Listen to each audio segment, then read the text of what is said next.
Magandang araw sa lahat, welcome po ulit dito sa atin channel ang Biyahe y Komida. Maraming salamat sa lahat ng nag-subscribe, indeed. Punta tayo sa atin topic, August 26, 2025.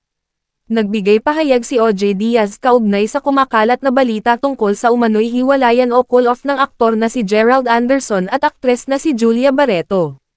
Ayon sa mga obserbasyon ng netizens, tila hindi na raw nakikitang magkasama ang dalawa sa kani-kanilang mga social media posts, dahilan para umusbong ang espekulasyon hinggil sa kanilang relasyon.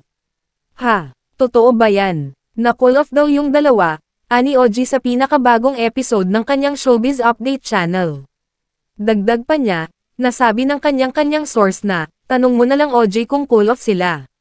May third party daw. Bagamat hindi kumpirmado ang balita, umamin si OJ na may mga impormasyong nakarating sa kanya tungkol sa posibleng pagkakaroon ng third party sa umano'y cool-off. Ang nakarating sa atin, iba-iba, di ko alam kung tama yung dinig ko o ibang-iba. Pero alam mo mas magandang sila ang sumagot niyan hindi tayo. Yun lang naman ay nabalitaan natin. Sa kabila ng isyong ito, sinabi ni OJ na mahal pa rin daw ni Julia si Gerald. Sana nga sila pa din. Kung cool off man, siguro break muna ngayon. Parang kami pa rin pero space muna. Pero ang nakarating sa atin, mahal na mahal ni Julia si Gerald. Despite the issue, nilinaw naman ni OJ na hindi pa ito kumpirmado, hindi po yan kumpirmado ha, na ibalita lang yan sa akin. Dagdag pa niya, based umano sa kanyang source, tila naghihintay lamang si Julia ng tamang panahon para maayos ang relasyon. Pero sabi nga ng source ko, parang nag-iintay lang ng sign si Julia. Kasi pag sila naulit, kailangan kasal na. Kaya kung mapapansin natin, ang sipag-sipag magtrabaho ngayon ni Julia. Nag-iipon na daw si Julia kasi gusto na niya mag-settle down. Sa ngayon, wala pang opisyal na pahayag sina Gerald at Julia hinggil sa issue. Alam mo, ang dami nang nagtatanong sa atin, ba't hindi na nakikita together si Julia Barreto at si Gerald Anderson? Oo nga, no? Tapos chinek ko rin yung IG nila. Parang tag-isang picture na lang na meron sila together, na wala na yung iba. Oh my God. Oo nga di ba? Lately, no, wala tayong nakikitang magkasama sila. Yes, at huli natin sila nakita na together nung ABS-CBN Ball, nung April 4. So, alam mo naman na, yung batayan ngayon ng mga tao, IG. Oo. So, anong masasabi mo dyan? Ewan ko pa kung totoo yung nabalitaan ko.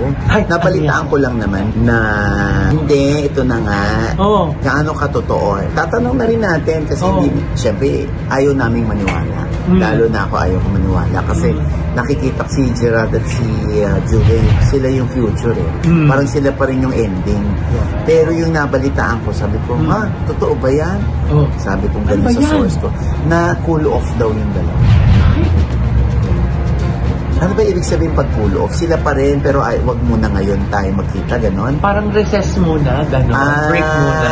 Oo. Parang time out muna. Pero hindi pa tayo break, parang ganon. Sabi ko naman, ano yung sa Itbulaga na kahit magkahiwalay sila, nasa studio si Julia, nasa remote si Gerald, tapos sila pa rin ano yun? Basta daw, tanong mo na lang OG, kung cool off sila. Tinanong ko, anong dahilan? Bakit sila nag-cool off? Ano daw? Meron daw third party. Ha? Totoo ba yun?